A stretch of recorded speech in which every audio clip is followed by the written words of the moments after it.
Sources that create acidity. Here we go. Meats. Conventionally bought red meat, chicken, turkey, all of these deli things, all these packaged meats, they're poison.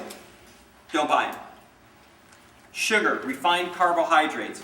Sugar is acidic and destroys the immune system. They did a study. Any women have done this, typically during pregnancy. You've done a glucose tolerance test where you drink that syrup. And how do you feel afterwards? Really nasty, really lousy. I mean, it really makes you feel sick because sugar is so poisonous.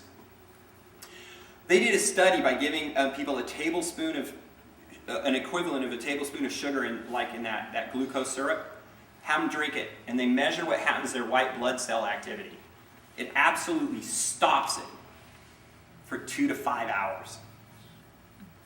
So when you're constantly drinking Arizona iced teas and sodas and mochas and things with sugar, and you got your high fructose corn syrup and your ketchup and your mustard and your deli meats and then your bread and all this other stuff, does your white blood cells, do they ever work right?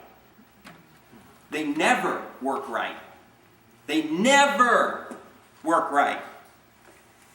And if your white blood cell, even if your body perceives the cancer growing, it can send white blood cells down to kill it.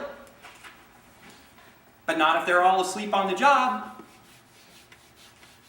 Dairy we mentioned, caffeine we mentioned, is table salt. Table salt, they use different types of things in there to keep anti-caking agents and things like that to make it perfect little crystals that come out of your salt shaker.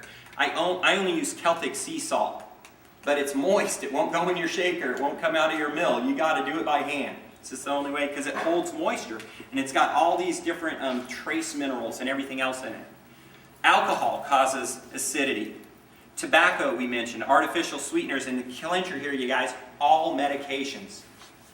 And ironically, probably the best medication that has come out in modern science is antibiotics. Antibiotics. I mean, without a doubt, I would say if you got rid of all the other medications that exist on the planet, you could get rid of all of them. But I wouldn't want to give up antibiotics. Because they're the one thing that definitely, unequivocally can be said to save lives. However, they also are linked with causing cancer. And this is a problem. So what does it mean?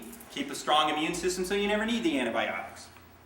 Because the truth of the matter is, you guys, we've all been in a room like this. One person, Jennifer, maybe's got a nasty flu. She comes up and shakes everybody's hands. And 1 or 2 of us might get that flu. And the rest of us didn't. So did the virus cause the flu? Nope. The difference was the people who got the flu had a weak immune system and the people who didn't had a better functioning immune system. Has nothing to do with the bugs and boogers. It's 100% to do with the strength of your internal, God-given, innate healing abilities.